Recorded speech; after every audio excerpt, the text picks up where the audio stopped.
Sang Sabda telah menjadi manusia dan tinggal di antara kita. Para sahabat Sabda Hidup yang terkasih, berjumpa kembali bersama saya, Frater Jimmy, dalam permenungan hari ini. Permenungan kita akan diambil dari Injil Lukas bab 4 ayat 24 sampai ayat yang ke-30. Mari kita mempersiapkan hati kita untuk merenungkan Sabda Tuhan. Dalam nama Bapa dan Putra dan Roh Kudus. Amin. Semoga Tuhan beserta kita sekarang dan selama-lamanya.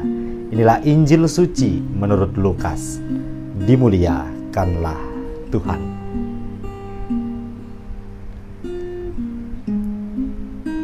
Dan katanya lagi, aku berkata kepadamu, sesungguhnya tidak ada nabi yang dihargai di tempat asalnya. Dan aku berkata kepadamu, dan kataku ini benar. Pada zaman Elia terdapat banyak perempuan janda di Israel, ketika langit tertutup selama 3 tahun dan 6 bulan, dan ketika bahaya kelaparan yang hebat menimpa seluruh negeri.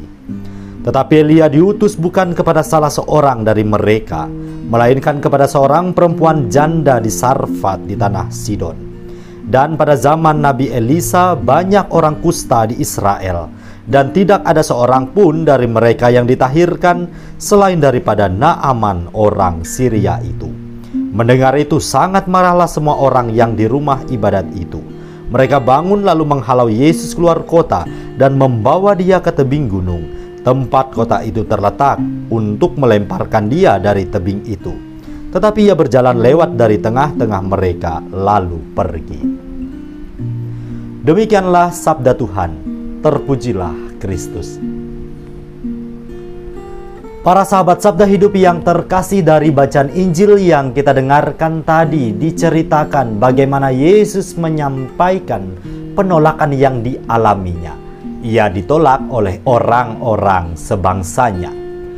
Kendati pun Yesus telah melakukan banyak karya-karya ajaib yang menakjubkan, alih-alih orang sebangsanya menjadi takjub dan terkesima, justru mereka menolak kehadiran Yesus. Dan lebih ironisnya, mereka bahkan ingin membawa Yesus ke tebing gunung untuk melemparkannya dari atas tebing itu.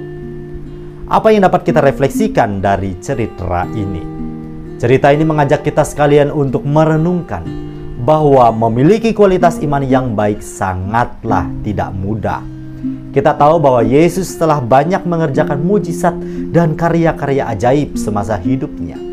Apakah itu cukup membuat orang-orang yang melihatnya menjadi percaya dan menerima Yesus? Jawabannya tidak. Ya, dari cerita tadi kita dapat melihat betapa orang-orang Nazaret yang menolak Yesus kala itu tidak memiliki kualitas iman yang baik.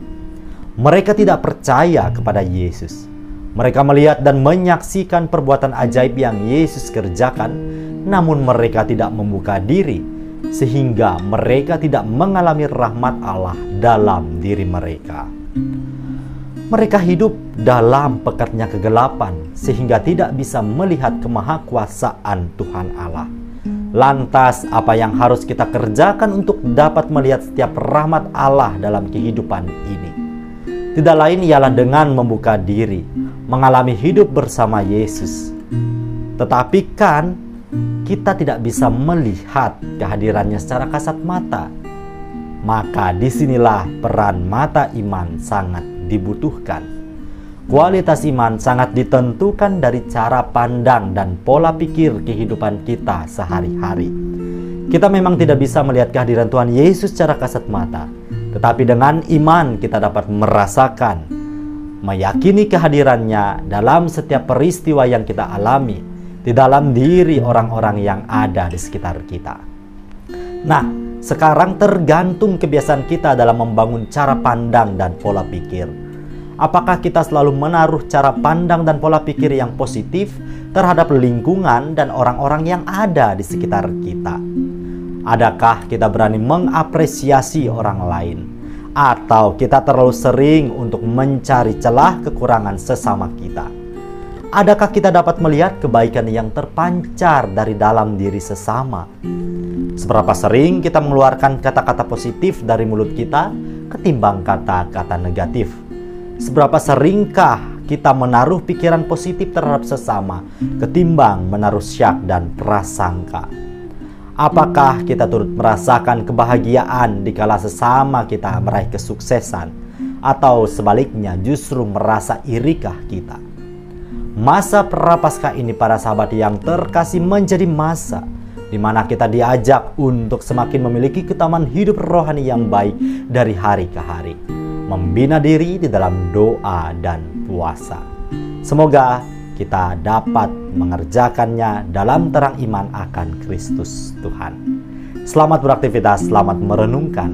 Allah yang Maha Kuasa memberkati kita, melindungi kita terhadap dosa, dan menghantar kita ke hidup yang kekal. Amin. Dalam nama Bapa dan Putra dan Roh Kudus. Amin.